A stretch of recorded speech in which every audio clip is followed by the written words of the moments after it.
Bu gün 7-ci sinif dərsliyində verilən dördlü və altılı koordinat şəbəkə sistemindən danışacağıq.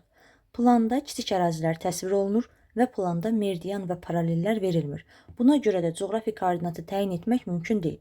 Bunun üçün plan coğrafi koordinatı təyin etmək üçün kvadratlara bölünür, hər kvadrat nömrələnir və istənilən bir obyektin coğrafi koordinatını bu kvadratın nömrəsinə əsasən təyin edilir. Burada dördlü koordinatı biz təyin edə bilərik.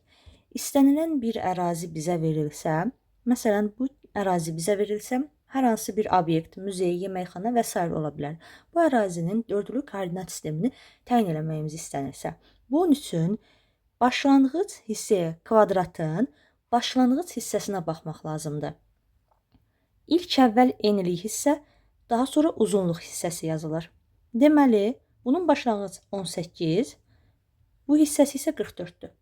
Deməli, dördlü koordinat şəbəkəsi 18, 44 olacaq. Və ya bu hissəni təyin eləmək bizdən tələb olunsa, yenə başlanğıc hissəyə nöqtə qoyuruq, çünki buna əsasən təyin olunur.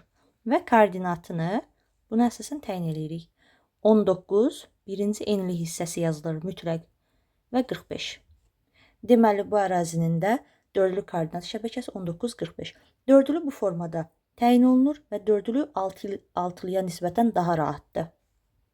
Deməli, dördlü koordinatı təyin eləyərkən birincisi üfüqi, ikincisi şaquli istiqamət yazılır və yazılarkən ərazidə koordinatı təyin eləyərkən sol aşağı hissəyə baxılır.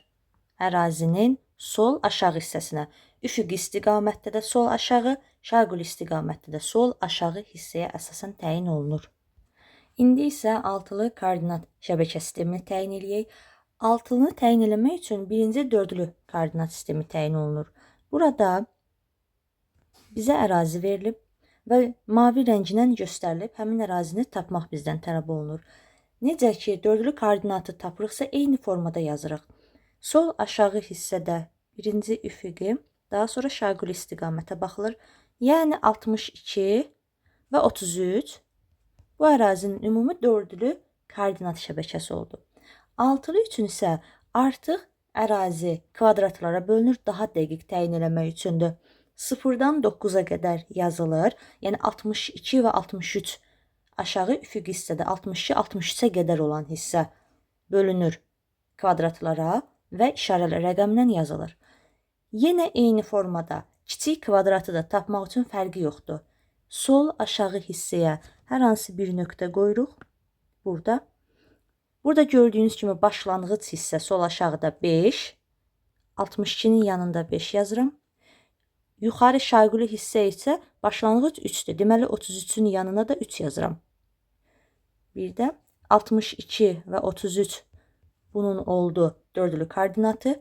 Digər kiçik kvadratlara baxanda yenə sol aşağı hissə 5, şaquli hissə isə 3 olacaq.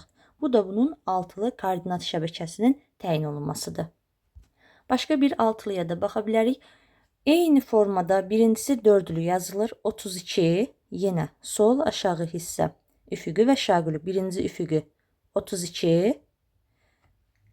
Ara qoyuram. Altılıda hər zaman ara qoymaq lazımdır ki, sonra kiçik kvadratlar təyin olunacaq və 43.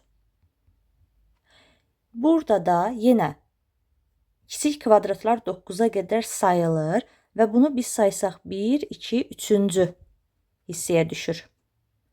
Deməli, üfüqi hissədə 3, şaquli hissədə isə 2-ciyə düşür. 2 yazmaq lazımdır. Bu da altılı koordinat şəbəkə sisteminin təyini.